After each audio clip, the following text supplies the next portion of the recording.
விவேகானந்தரின் பொன்மொழி ஒன்றினை பார்க்கலாம். இதுவும் அரிதான பொன்மொழி. செயற்கை நுண்ணறிவின் மூலம் அவருடைய புத்தகங்களை தேடி பார்த்து எடுக்கப்பட்ட ஒரு பொன்மொழி. இதனை இங்கு பார்க்கலாம். The man who gives way to anger or any other passion or hatred cannot work. He can only break himself and does nothing practical. எவன் ஒருவன் கோபத்திற்கும் பொறாமைக்கும் வெறுப்பிற்கும் இடம் கொடுக்கிறானோ ஆனால் ஒரு நல்ல காரியம் செய்ய முடியாது, ஒரு நல்ல வேலை செய்ய முடியாது. ஆனால் இந்த உலகத்திற்கு கெடுதல் தான் நடக்கும், இதனால் நல்லது எதுவும் நடக்காது என்கிறார் சுவாமி விவேகானந்தர் அவர்கள். It's a calm forgivable equitable mind does the greatest amount of work. அமைதியாகவும் நிம்மதியாகவும் மகிழ்ச்சியாகவும் இருக்கும் மனிதனே ஒரு நல்ல வேலையினை செய்ய முடியும்.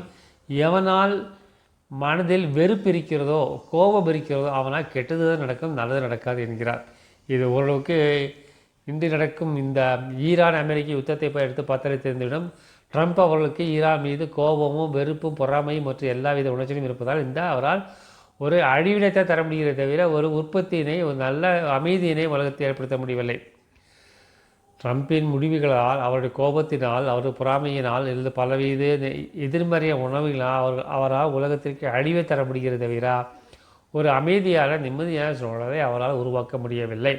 எனவே எந்த மனிதன் மனதில் அமைதியும் மகிழ்ச்சியும் இருக்கிறதோ அவனால் தான் நல்ல காரியங்களையும் உயர்ந்த காரியங்களையும் செய்ய முடியும் என்கிறார் சுவாமி விவேகானந்தர் அவர்கள். நமது மந்திரம் அன்பே சிவம், அன்புடன் வாழ்வோம், கடமையை செய்வோம், இன்னொரு வாழ்வோம், எல்லோருக்கும் உதவி செய்வோம், எல்லாம் சிவமயம். நன்றி, வணக்கம்.